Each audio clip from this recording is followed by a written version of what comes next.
మహబూబాబాద్ జిల్లాలో యూరియా కోసం రైతులు ధర్నా నిర్వహించారు. మహబూబాబాద్ తొర్రూరు ప్రధాన రహదారిపై బైఠాయించారు. ప్రాథమిక వ్యవసాయ సహకార సంఘం దగ్గర రాత్రి నుంచి చెప్పులు క్యూ లైన్లో పెట్టి పడిగాపులు కాశారు.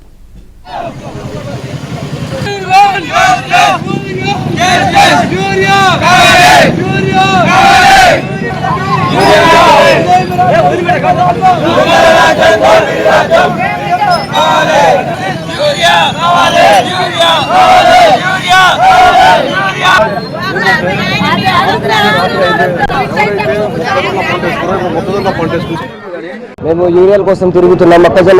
మొక్కజొన్న వేసినాం సార్. మాకు 15 బస్తాలు యూరియా రాస్తే మాకు 2 బస్తాలు కూడా ఇవ్వట్లేదు. దాదాపు 15-20 రోజుల నుండి మేము యూరియా బస్తాల కోసం తిరుగుతున్నాం. మాకు ఆ సారి బస్తా ఇస్తలేడు, ఏం చేస్తలేడు సార్. యూరియా మొక్కజొన్న తోట సార్, మొక్కజొన్న తోట కోసం వచ్చినాం సార్ మేము. సార్ రేపు ఎల్లుండి 10-15 రోజులు తప్పించుకుంటూ ఉన్నారు సార్. వాళ్ళు ఇస్తలేరు, ఏం చేస్తలేరు. 4 ఎకరాల తోట వేసినాం. మొక్కజొన్న తోట ఉంది. ఇప్పుడు ఈ 20 రోజుల కాడ నుంచి తిరుగుతున్నాం. ఈ రాసిన కానుంచి ఒక బస్తా కూడా ఇస్తలేరు. ఇవాళ రేపు అని తప్పిస్తారు. అని ఇవాళ రేపు అంటే మళ్ళీ నిన్న 4 గంటలకు వచ్చినాం, ఇవాళ 4 గంటలకు వచ్చినాం, ఇస్తలేరు అని ధర్నా చేసినాం.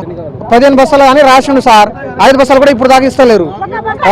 1 బస్తా 2 బస్తాలు, 1 బస్తా 2 బస్తాలు ఈఓ సార్ కూడా రాసిరు. ఈఓ సార్ కూడా మా పక్కనే ఉన్నాడు. 1 బస్తా కూడా ఇస్తలేరు. యాప్ మన మై బాధ్యులకు ఇంకా యాప్ కూడా